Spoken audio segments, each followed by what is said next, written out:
Hello Facebook, I'm Dr. Alan Van Scoyk and this is Dr. Botros. I'm owner and chiropractor here at Chiropractic Company and of course working with Dr. Botros here as well. We're at the Chiropractic Company in Glendale, and recently over the past week or two, with everyone now changing their schedules and working from home, we've actually been asked a lot of different questions about that. And so today we're going to go through a couple different things in regards to how to manage your home work environment. There's a lot of issues that we've been seeing as far as home ergonomics, and so we're going to go through a couple tips today to try to help out with managing your home workspace. So Dr. Botros, you have a couple ideas for us. What are some things that people should be considering when setting up a home workstation? So one of the things that's really important is what posture do you have while you're working in your workstation. So this is one that a lot of us can take for granted, and we find whatever couch or chair or whatever it may be to sit on. And so I want to go over something called the rule of 90s, okay? And what that is, this is something that Facebook, Google, Yahoo, Amazon, all these really big corporate tech companies use with their employees to make sure that they have good posture. And they pay big bucks for this, and you're getting it for free today. So let's walk you through the rule of 90s. So you're sitting down. Ideally, you want to be sitting in such a way, and I might have to move this a little bit here, where your knees are at a 90-degree angle, so they're bent in such a way that they're a 90-degree angle. You're facing, of course, the computer. Your table or desk is in such a way where if you're writing or using the mouse or typing, your elbows are bent at 90 degrees, your low back's at 90 degrees, and you're looking straight ahead, okay?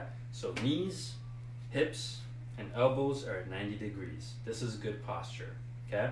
If you start having the desk being too high or too low, if the chair is too high or too low, then it starts putting a lot of stress points on your low back, on your neck, on the spine, joints, nervous system, the whole shebang. So in our workstations at work, they're typically already set up for that. Most of the time we have very good chairs and the desk is properly proportioned, but at home we're under different constraints. And one of them is using a workstation versus using a laptop.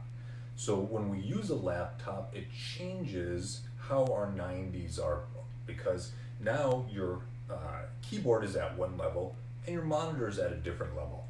Under those circumstances, what can people at home do? Okay, so we have a few options here. So let's say if you're using a computer, ideally what you want to do is you want to make sure that the screen is about arm's length away, assuming you can read the text, and you want it to be a little bit higher than eye level. So about a third of the screen should be higher than eye level. And reason being is usually we're so used to writing things and working on the laptops, and our head jets forward and we're looking down, and that just encourages poor posture and puts a lot of tension on these delicate neck muscles. Now when we have it upright like this, that's going to help a lot.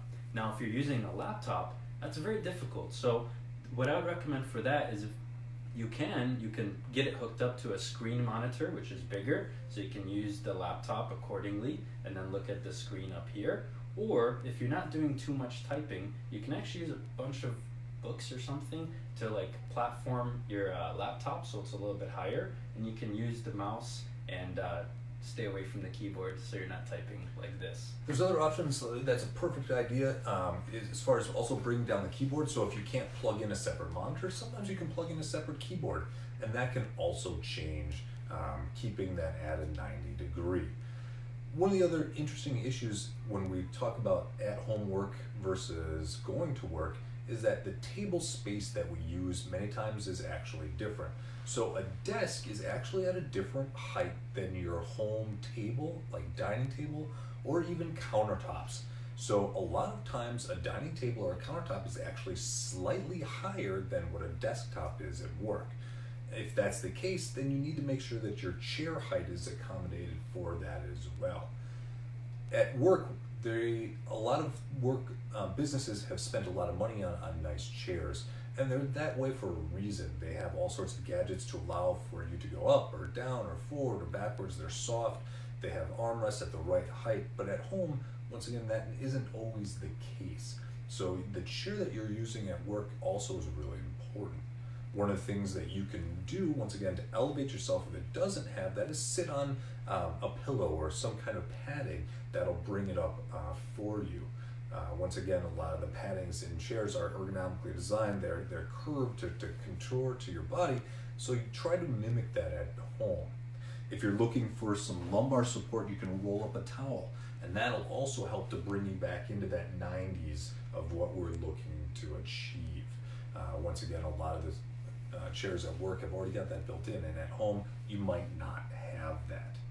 One of the other things is, if you're in the 90s and you're in that proper zone, a lot of times at work, you're able to get up, move around.